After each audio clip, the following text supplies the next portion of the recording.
All right, let's talk about something real. Have you ever been in that situation where you've studied English for years? You know all the grammar rules, but then when you actually have to speak, you just freeze? Ugh, it's so frustrating, right?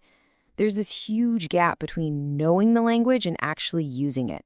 Well, today we're going to build a bridge right across that gap so you can start speaking with real confidence in your everyday life. I mean, does this sound familiar at all? You're in a conversation, and in your head, you know exactly what you want to say, but the words just don't come out right. You end up pausing, searching, and feeling totally unsure of yourself. You're not alone in this, believe me. It is an incredibly common feeling, and today we are going to tackle it head on. So, what this really means is that we need to kind of shift our whole way of thinking. See, the goal isn't just to stuff our heads with more vocabulary and more grammar rules. No, the real goal is to turn English into a practical tool, something you can actually use smoothly and naturally in any conversation that comes your way. Okay, so that brings us to our first big idea, the real fluency problem. We're about to uncover the real secret to sounding fluent, and I'll give you a little hint. It's probably not what you think it is. It's definitely not what most textbooks focus on. You know, we often get this idea of fluency completely backwards. We think it's all about using super complex grammar or dropping these huge vocabulary words to impress people. But the reality? It's so much simpler. True fluency is actually built on simple, repeated, common phrases, but said with confidence. It's not about speaking fast. It's about sounding natural and feeling comfortable. And that's where these daily life phrases come in. This is our target. Seriously, think of these as the automatic building blocks of any conversation. They're just short, super common expressions that native speakers use without even thinking. And once you have them, you can use them over and over again, which lets you speak without all that hesitation. All right, let's get practical. It's time to build your toolkit. In this next part, we're going to arm you with the essential must-have phrases for the most common situations you're going to run into, like, every single day. Okay, let's start at the very beginning. Greetings. Instead of that stiff textbook, hello, how are you? Try one of these. They just sound so much more natural and relaxed. Hey, how's it going? What's up? And look at the responses. They're simple, they're friendly, and this is key, they often bounce the question right back to keep the chat alive. Hey, why not try saying one out loud with me right now? Hey, how's it going? Okay, write this one down. This is a real power phrase. Do you happen to know? It is just such a polite, gentle way to ask for information. It's so much softer than just, where's the bathroom?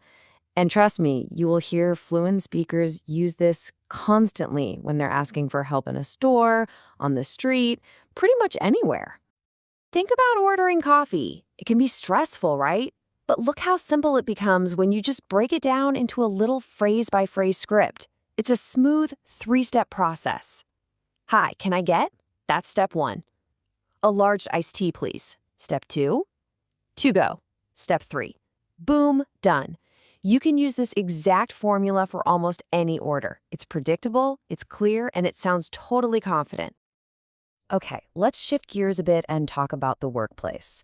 Because using the right phrases at your job isn't just about sounding fluent. It's way more than that. It's about showing confidence and being able to really participate and be an effective part of your team. Let's be honest, meetings can be pretty intimidating, especially in another language. But having these phrases in your back pocket gives you a clear, easy way to jump in. I'd like to add something here. That's a perfect opener. Or, if I may, what a great, polite way to offer a different opinion. These phrases are your ticket to sharing your awesome ideas without feeling like you're interrupting or being too aggressive. Okay, this next one is so important. I really want you to hear this. It is totally okay not to understand something. In fact, fluent native speakers ask for clarification all the time. It doesn't mean you're bad at English. It means you're paying attention. you're an engaged listener. It is a huge sign of confidence, not weakness. Seriously. So, what do you actually say in that moment of confusion? Well, instead of just panicking and nodding, use this simple two-step formula. First, just get their attention politely. Sorry, I didn't catch that. Then, make your request crystal clear. Could you go over it once more? See, you just turned a moment of panic into a smooth, totally professional interaction. No big deal. All right, now we're going to get into the really good stuff, the art of conversation. This is where we go beyond just the words. It's not just what you say, it's how you say it. We're talking about flow, rhythm, and how to handle those little messy moments that make conversations feel, real. Okay, let's talk about filler words. We're often taught that saying or is a mistake. But I want you to completely reframe that. These filler phrases aren't mistakes, they are tools. Native speakers use things like, well, let me think, or that's a good question all the time. They're basically a magic trick to buy yourself a second to think, and they make you sound way more natural. This right here, this is probably one of the biggest secrets to avoiding those awkward silences we all dread. The rule is never just answer a question. I repeat, never just answer the question. Add a little bit of detail, and then, this is the most important part, pass the ball back. Ask a question in return. Just look at the difference. The one on the right feels like a real conversation, right? And it's all because of that simple little phrase. How about you? It makes all the difference in the world. Real life is messy. It's not perfect. We bump into people by accident. We show up late sometimes. Things happen. Having these simple, automatic phrases ready to go makes those little awkward moments totally effortless. Somebody bumps into you and apologizes? No worries. It happens. It seems like a tiny thing, but being able to handle these situations smoothly is a huge part of sounding fluent and just feeling comfortable.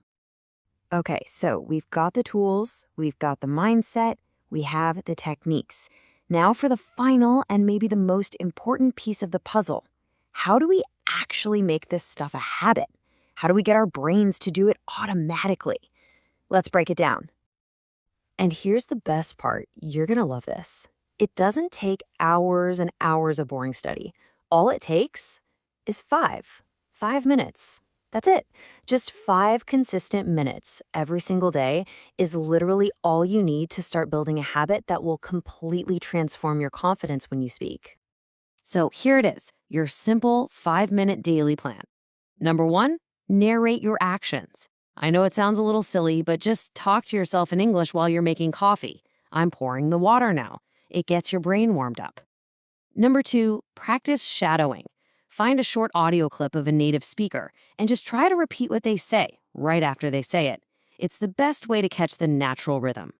And number 3, and this is so easy, pick one phrase, just one, and make it your mission to use it in a real conversation today. That's it.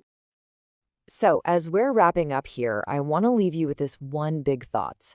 Please, please, please do not aim for perfection. It's a trap.